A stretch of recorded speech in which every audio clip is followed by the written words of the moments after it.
If I recall Jamaica, this Alak man,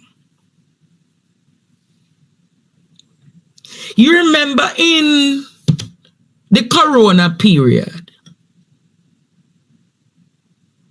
there was some sensitive Jamaica information. The information from Jamaicans were leaked. You remember that thing, Jamaica, wherein which a lot of the Jamaican information was leaked. And them said there was some breach. You remember it? Where the people don't remember.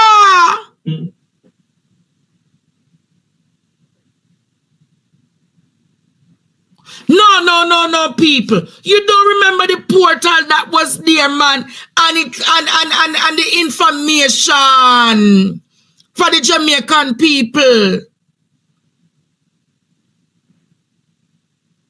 In the COVID time. People should remember it. People should remember. I'm wondering, I can't remember. But wasn't this the hey, you know what they shut me mouth? What a bangarang! The data breach did happen and Jamaica's information was the tourist information. It wasn't Amber.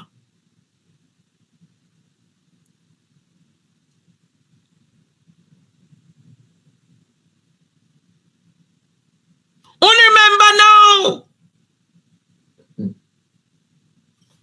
I am wondering, because this man played a very critical role in the COVID task force, you know. And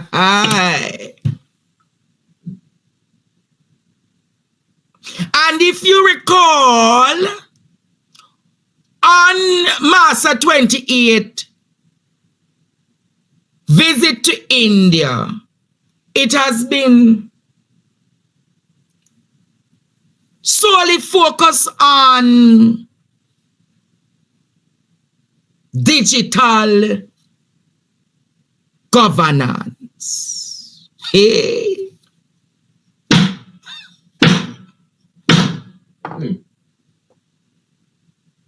Jamaica people no wonder where we're getting at, don't it?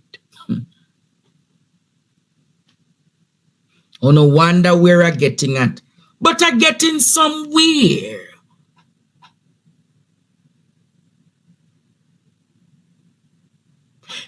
This man is said to be a chartered accountant. This man is said to be the chairman of the Port Authority, and him involved, but him is a technocrat in government. Him heavy Indian descent.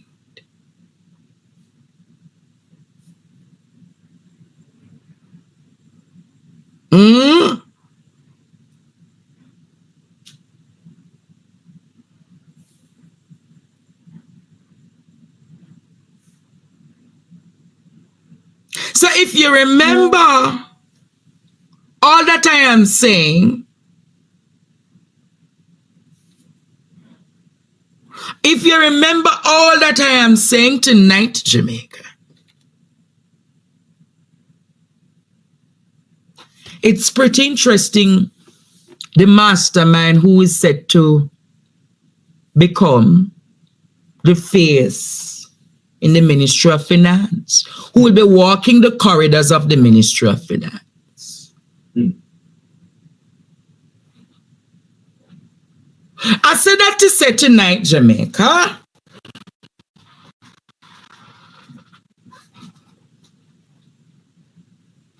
on the departure of Nigel Clark, are you aware tonight that the Jamaican economy has slowed down? I'm saying it again. Are you aware tonight, Jamaica, that it's being reported that the economy of Jamaica is set to decline in this fiscal quarter? You remember the man who says that, oh, nothing will happen to the Jamaican economy. It shall grow, it shall grow. It shall grow.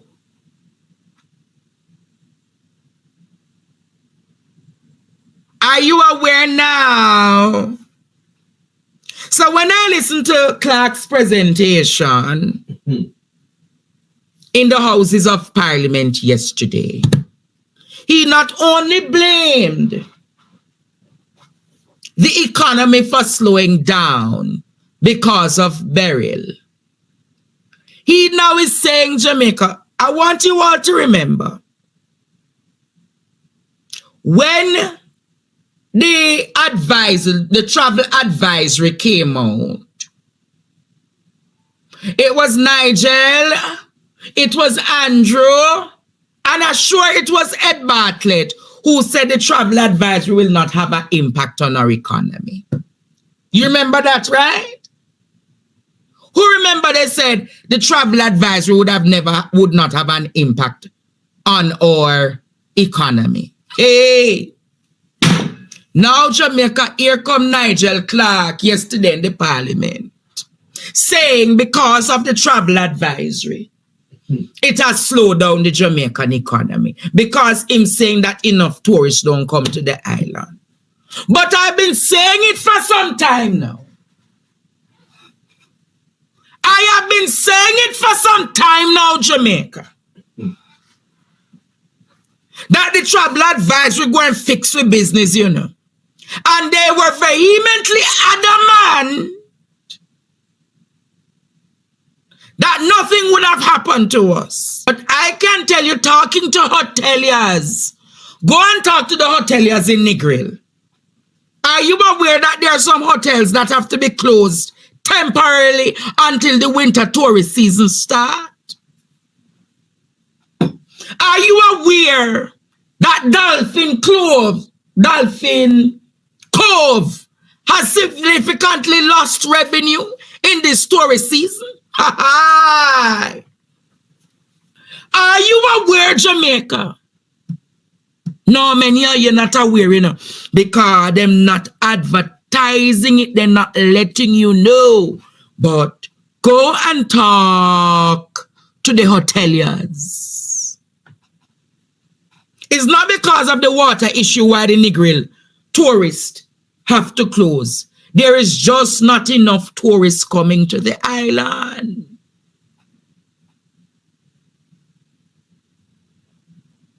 But my argument is, the travel advisory has been out for months. It's not just now we have had a travel advisory. We have had it several times. So why now you're going to say it's because of the travel advisory that the tourist season has not seen has seen a slowdown? No, there is more to this. There is more to this argument, Jamaica. So are you telling me then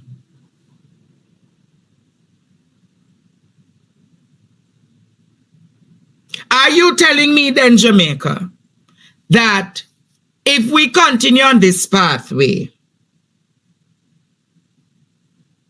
hold on there, because I now lose my little Tippens phone.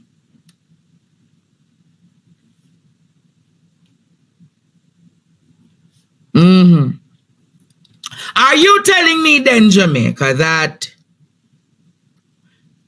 if we continue on this pathway, because tourism is our main economic earner, and are you saying then that if tourism not pick up between now and next year, the economy of Jamaica shall be flat out?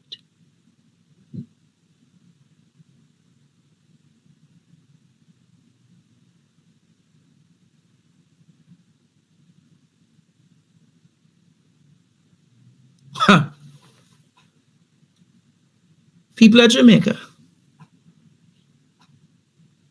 When I talk sometimes, you know, tell me, say, me too much, and me extra, me this, and me that, you know.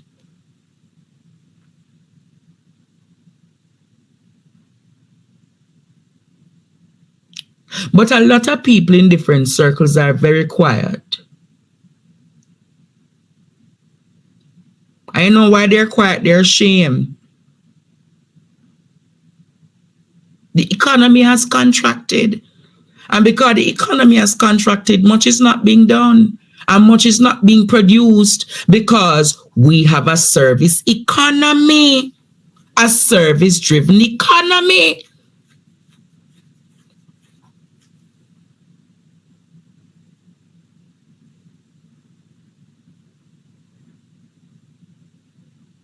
And these are issues that need to be discussed.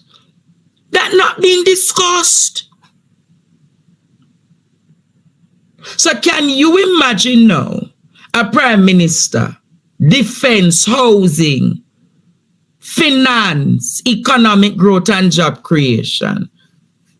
How will the Ministry of Finance get the kind of attention it needs?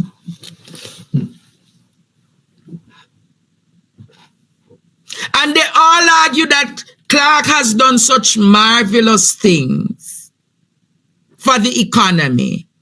But I am asking you, Jamaica, what really has Nigel Clark done for the economy? Are you feeling the impact of a Nigel Clark in your pocket? What is the impact of the Nigel Clark in your pocket, Jamaica?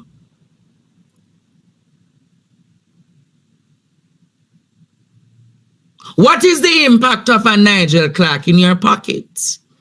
Apart from higher bills, higher electricity rates.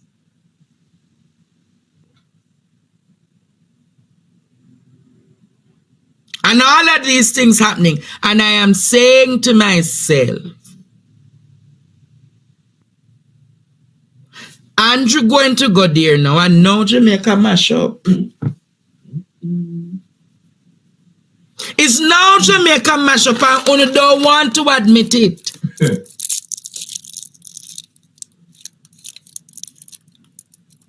You know what is now going to be all this Christmas a sorry for no. A sorry for no this Christmas, you know. Nigel. I mean, I think couldn't understand the implications of this man going to the Ministry of Finance, you know. But think about it, Jamaica. I have a government of 48 other colleagues. Mm-hmm. And when I look, the Prime Minister has about 45 different powerful ministries. Unasi say the government inept. If the Prime Minister decide that he may go take on so much under his wings. If now think about it, I'm going to ask again. And in human resource development, you know, this is what you would call crisis mode, you know. This is what you would call crisis mode. When one man decides to take on the super ministries and hold them, and you have so many other persons. So you're telling me that all of them backbencher, they don't have no competence? You are telling me, say, none of them MP, they were amongst you not capable? Something wrong, man. Something wrong, man. No, Jamaica. So you are telling me, all this time, and Nigel hold them up?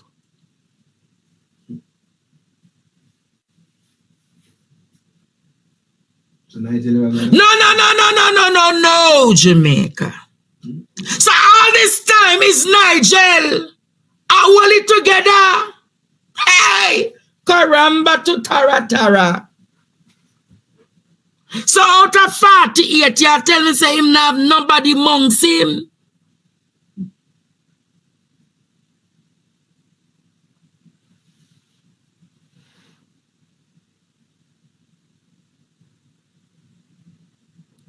No, sir. Nobody else, you know.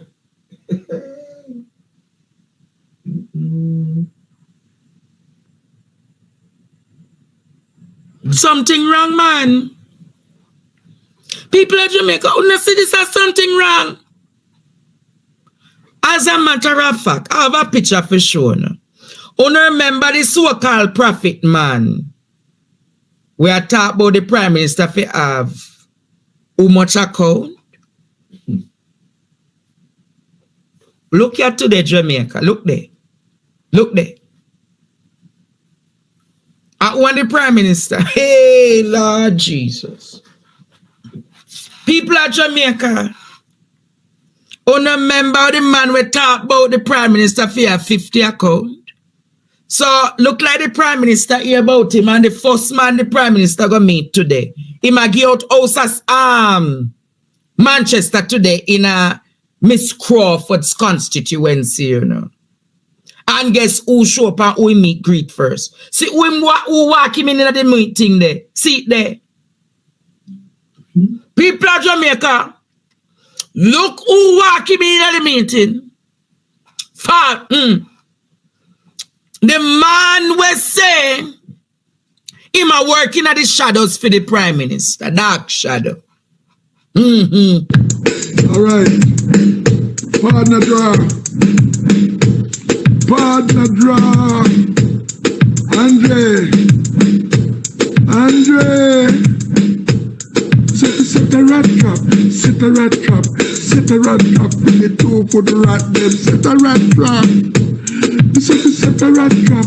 Set a rat trap. Set a rat trap. The 2 foot rat them. Set a rat trap. Set a rat trap. Set a rat trap in the parliament. Set a rat trap in the 2 foot rat them. Set a rat trap.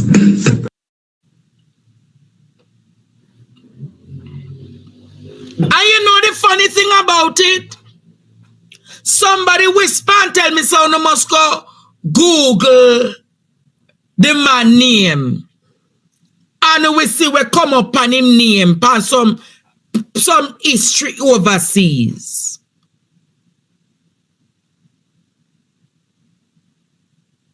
And I said to the person, what you mean by that? I don't know nothing about the man, but them say, if you go Google him name and look upon him antecedents, just like how me tell you what day God sent me, we go Google such man name and we see the antecedents them. Hey, them say if you go Google and you will see all of the allegation. Them say you will see somebody say Andre, no, the man just show up. Based on the interaction, he came to support or meet Andrew. Smarty, this is one of the beneficiary of the house, them. I hear he was in the police force or something like that. I don't know how it got Jamaica, but if you not go do the research and check, me not call the name over here a shadow hunter. You know hear me say too, no? It's shadow hunter. Shadow hunter. Same name. But Jamaica people, only remember, the Prime Minister just abruptly get up and go to India. Nobody really knows say him did not make the travel. Here the information minister responds. But the Prime Minister traveled today. Listen to her. Listen to her, Jamaica. Lord. Good morning, ministers. Minister John Smith, can you explain to us why an historic trip as the Prime Minister going to India, the nation found out about it when he was in India via social media? And Minister, information, can you tell us if this is how you're going to operate the information portfolio going forward? Well, I actually expect both of those questions are to the Minister of Information. I think they are. but I think thank they're you for both to including me. In terms of the PM's trip to India, this was very actually coordinated in a very short period of time. And we would have sent out notifications in relation to travel. We usually do. That is done through the Office of the Prime Minister. And Naomi is here. Naomi is our press secretary, and she usually sends out our press notifications. And so if that was an issue in terms of timing, that is obviously an apology that is necessary there, but it is a trip that was very much known in, especially in the public sector. We were working for several weeks across all of the ministries to look at where MOUs would have been necessary, working with our Attorney General's department to ensure that the MOUs were reviewed. And so it is, as you said, it is important that prior to any engagement like this, that it is, we make notifications, and that is very clearly noted. Also, I should note that GIS was with the Prime Minister. The GIS would have gone and would have taken all of the footage and submitted it back to Jamaica for the use of any media that would have needed it.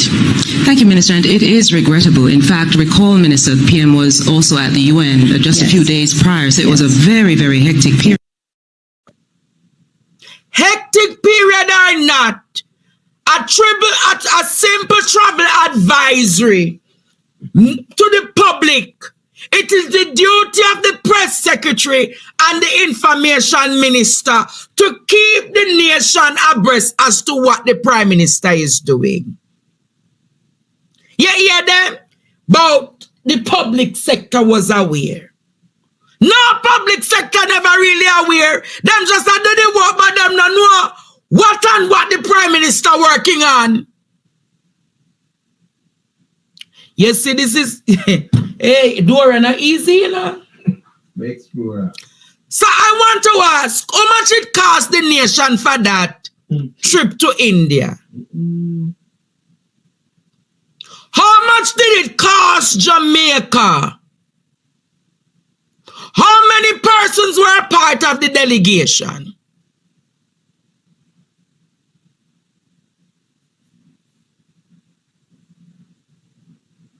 I'm asking you again, Jamaica.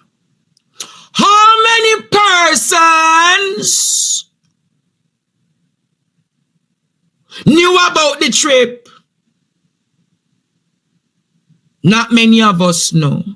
How much millions did it cost the Jamaican people for that trip to India? I think we need to know. I think Jamaica needs to know how much it costed Jamaicans for the Prime Minister and his high-level delegation, including his camera team and the JIS, and the shenanigans and the technocrats. If I am right, Jamaica, approximately about 15 persons went on that trip, you know. Hey, when I hear a message just a while ago, you know. How much? Approximately 15 or more.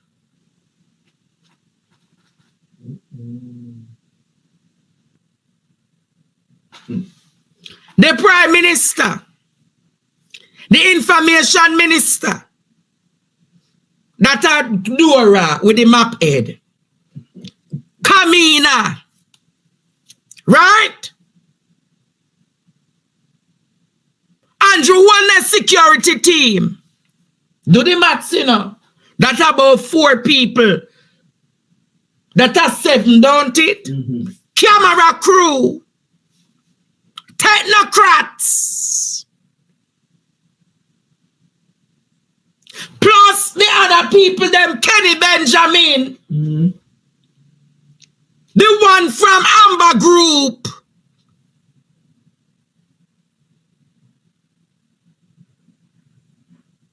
Plus who in a foreign affairs.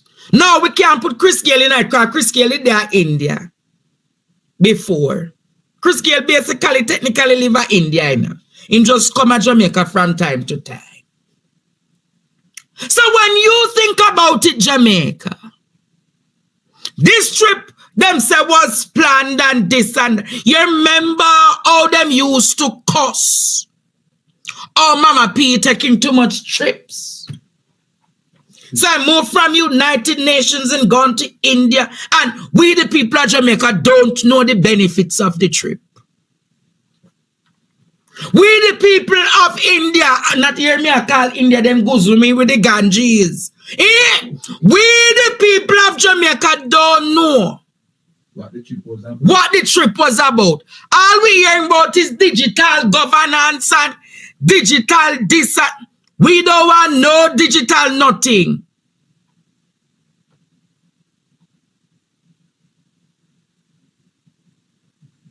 Hey! Smarty said them send me the thing. Walande. It not open. Pastor arrested on gun robbery. Lord Jesus. Hey! Something not open up, man. For me read it too, no?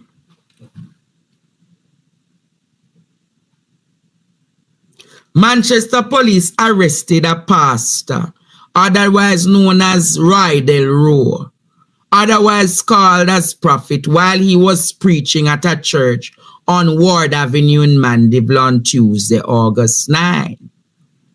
Rowe was reportedly charged for illegal possession of a firearm and robbery with aggravation in 2008 and was convicted on both offenses. Hey! However, he appealed his case and granted bail, but since then has not returned to court. The Court of Appeal made an order that he be arrested and taken to prison to serve his sentences. Hey! You're there. They said man. They said, yeah, man. But that's why I'm telling you, Jamaica. This one, greet you, no. Prime Minister. I God.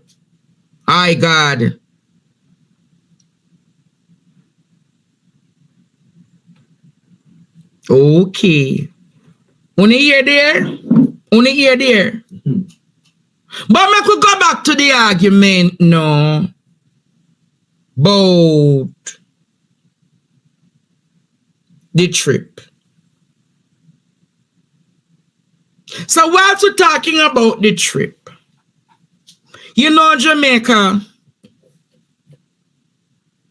when you hear one dirty mountain man come out and attack Gleaner RJR over the weekend, and it happened Sunday night, Monday, Tuesday, Wednesday, dirty Muma Lashi.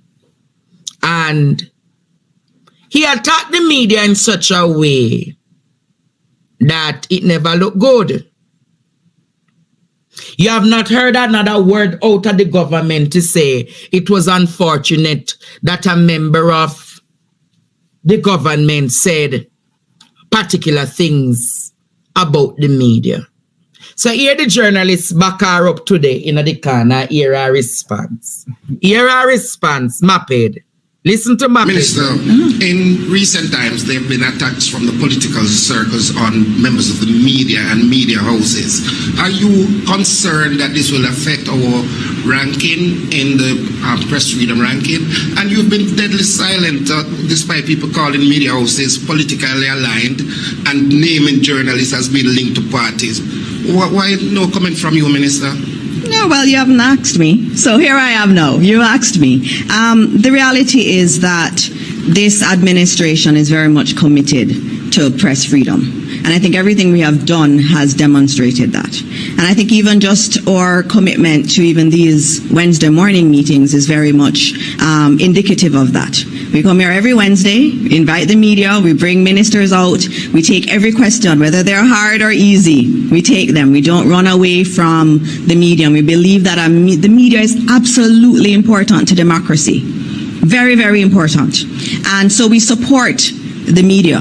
And when we talked, I know you spoke about attacks on the media. That is never ever acceptable at all. Never acceptable to attack the media. The media is very important and they play a very important role in our society. And I have to say that over and over again. And I've said that here at Post Cabinet many times.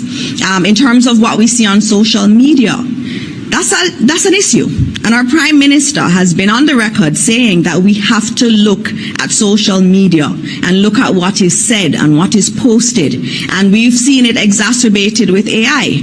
And Lieutenant Colonel noted that, you know, technology is a double-edged sword. It's beautiful when used for good, but it can also be used for very negative things. And I think that conversation that our Prime Minister tried to start about the social media and what we say on social media and having accountability about what was said is something that we really do have to look at.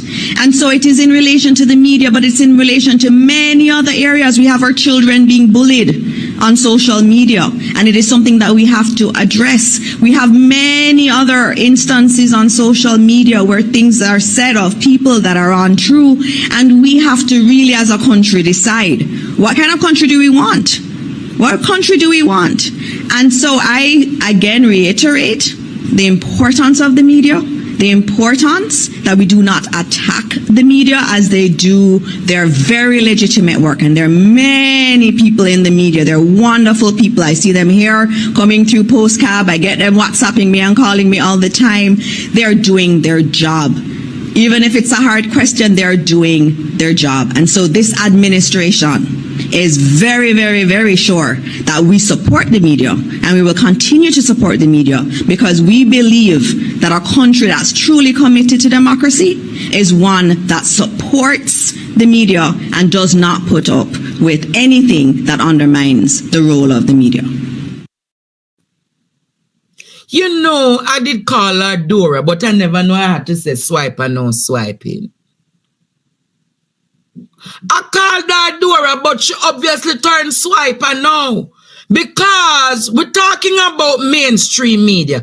Are you more from mainstream media gone all the way to social media, my love?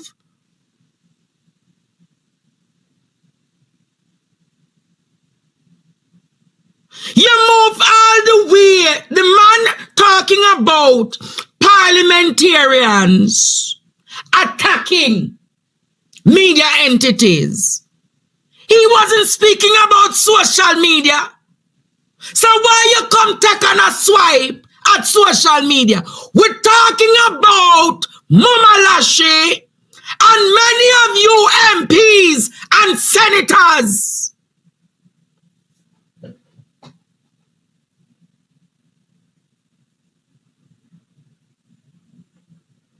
But and she gone all in a bullying her children with social media. That's a different discussion. Dr. Diana Marisna, whatsoever your name. But you know what is the problem? Many of these people are not trained as parliamentarians in question and answering.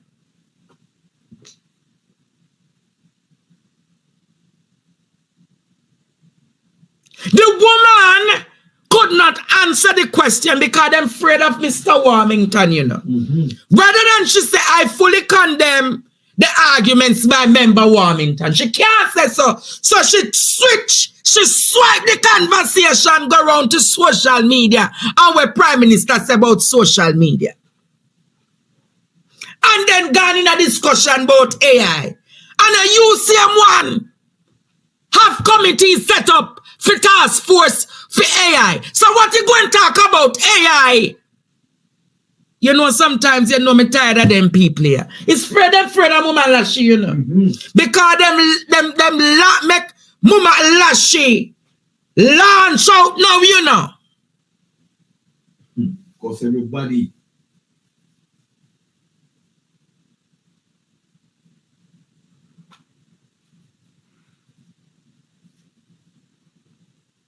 But the truth is, darling, it's not the media who is taking out of government. A community community journalists are taking out a government. Repeat. You repeat it to her, don't it? Repeat it, man. It's not, I don't think she understand, you know. The media houses have no impact on how to influence the people's decision. You know who doing it? The community journalists, them. The social media, what them they call with political entrepreneurs? Yeah, man, the political entrepreneurs.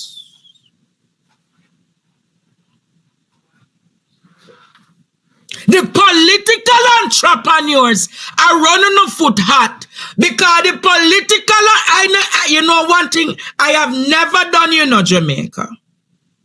I have never used artificial intelligence to put up any content on my platform. The social media circus that you all once controlled is no longer in your war room to do the work for you, you know.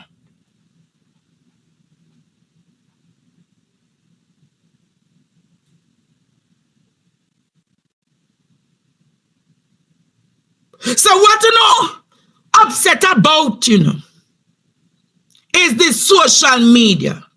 But you have to go blame CapCut. You have to go blame the little AI where the people them, you know what is killing them? You know what is their problem, Jamaica? When the people are now fact checking them and digging up the records and using the records to match back to what they're saying in present, them cannot face the reality. Stay tuned for more PDTV News Evening Highlights.